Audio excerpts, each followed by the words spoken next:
2026 की गर्मी ये सिर्फ एक बदला हुआ मौसम नहीं है, ये एक साइलेंट डिजास्टर है। एक ऐसी तबाही जो बिना शोर मचाए हमारी तरफ बढ़ रही है। ग्लोबल वार्मिंग का असर अब सिर्फ अखबारों की हेडलाइंस में नहीं, बल्कि सीधे हमारे घरों तक पहुंच चुका है। और सच कहें तो ये गर्मी अब बर्दाश्त के बाहर होती जा रही है। ये कोई पैनिक फैलाने वाली बात नहीं है, ये एक वार्निंग है, एक ऐसी हकीकत जिसका सामना हम सबको करना ही पड़ेगा। जरा सोचिए, सुबह के सिर्फ 8 बजे हैं और तापमान अभी से 40 डिग्री पार कर चुका है। सड़कें एकदम खाली और बाहर चल रही है आग उगलती हुई हवा। ये सीन किसी फिल्म का नहीं, बल्कि हमारी आने वाली असलियत हो सकती है। सवाल यह है कि क्या हम 2026 की इस सबसे खतरनाक भविष्यवाणी के लिए सच में तैयार हैं? इतिहास गवाह है, जब जब प्रकृति ने अपना रौद्र रूप दिखाया है, तबाही बहुत भयानक रही है। साल 1877 को ही ले लीजिए।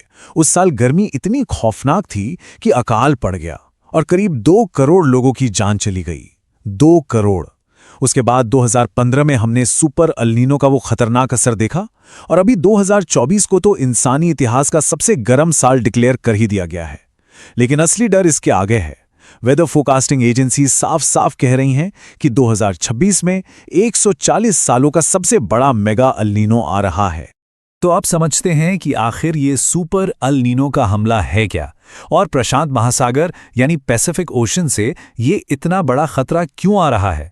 बहुत ही आसान भाषा में समझे तो नॉर्मल दिनों में समुद्र के ऊपर चलने वाली हवाएं गर्म पानी को आगे धकेल देती हैं।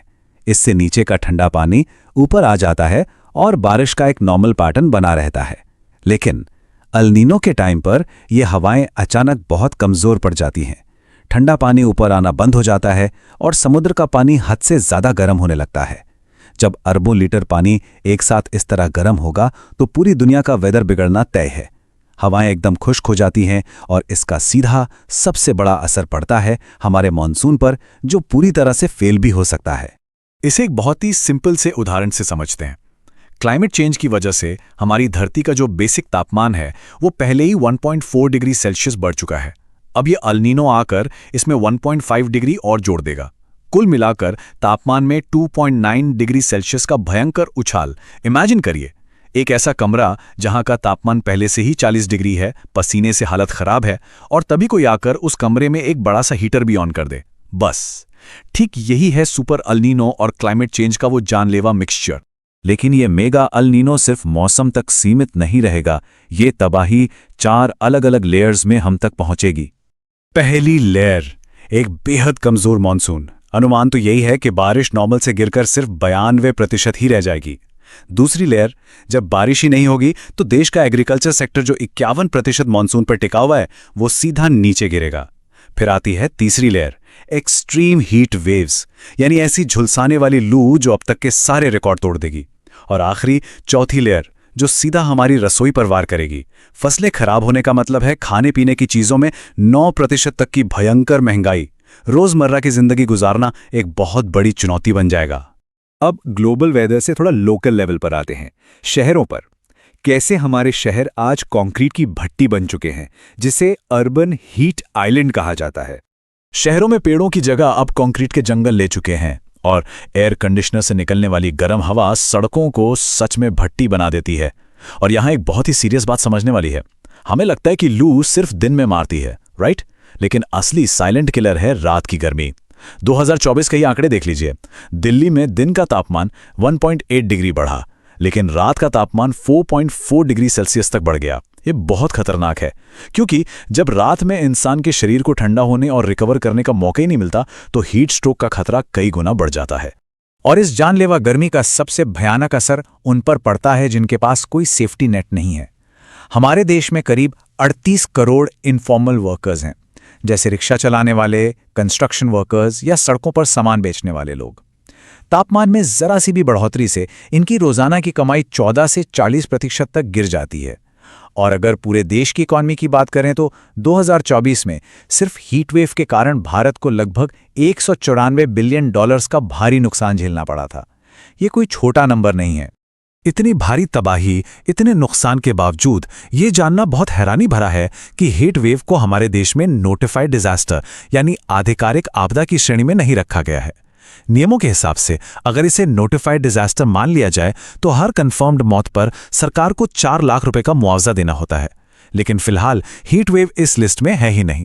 इसीलिए मौतों का कारण अक्सर डिहाइड्रेशन या ऑर्गन फेलियर तो बता दिया जाता है, लेकिन उसके पीछे का असली ट्रिगर यानी उस भयानक गर्मी को रजिस्टर ही नहीं किया जाता।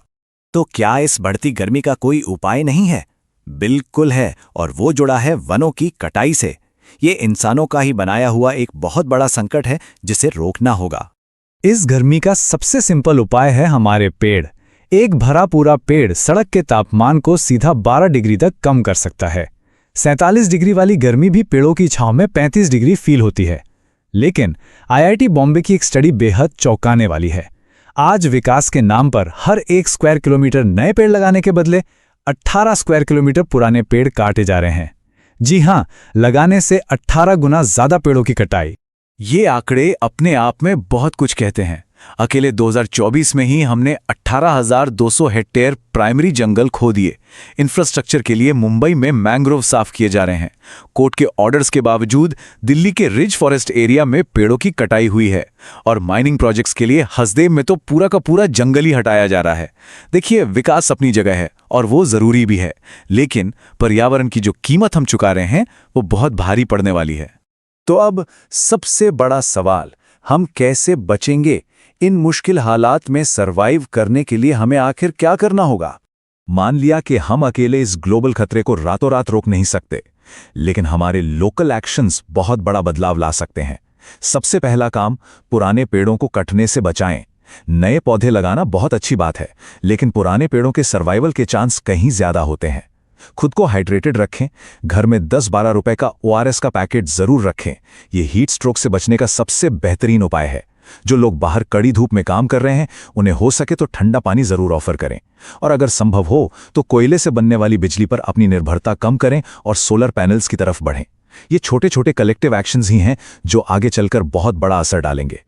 आखिर में एक सवाल जो हमें खुद से पूछना ही होगा, 2026 में जो बच्चे जन्म लेंगे उनके लिए नॉर्मल गर्मियों का मतलब क्या होगा?